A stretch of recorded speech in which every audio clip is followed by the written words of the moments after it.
You got tickets, didn't you, Jonathan? I bet you were on the lash last night, weren't you, Swain? I can tell. I can tell by your eyes.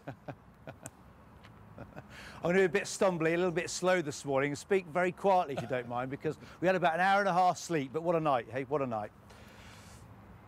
Talk us through the atmosphere there. It seemed like odd that there weren't that many England fans at the game. Obviously, a lot of English people stayed away from the whole tournament. Obviously, now it looks like a big mistake because England are playing brilliantly and it's all been, so far, very safe and secure and well organised. But the atmosphere in the game, Jonathan, must have been extraordinary, where we looked like we had it in the bag, then it looked like we'd blown it, then in the extra time we looked like we'd really given up, and suddenly a surge of new power, and then the penalties, which we assumed we'd lose, and we win.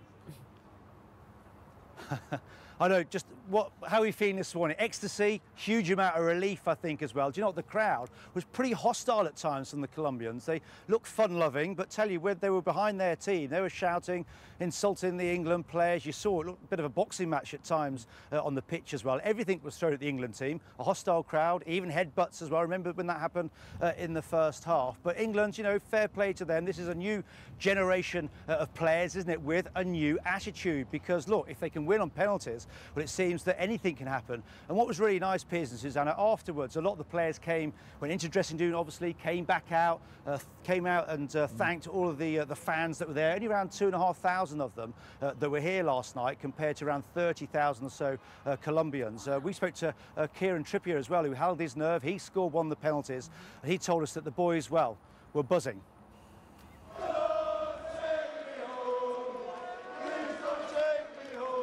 So they're staying in Russia, and more importantly, so are the players. Long after the final whistle, some of them even came out of the dressing room to lead the celebrations.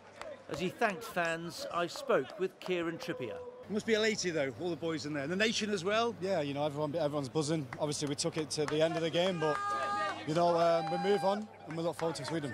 Well, the players are thanking their supporters. There's not many of them here, but what a nerve-wracking night. Not just here in the stadium, but for the whole nation.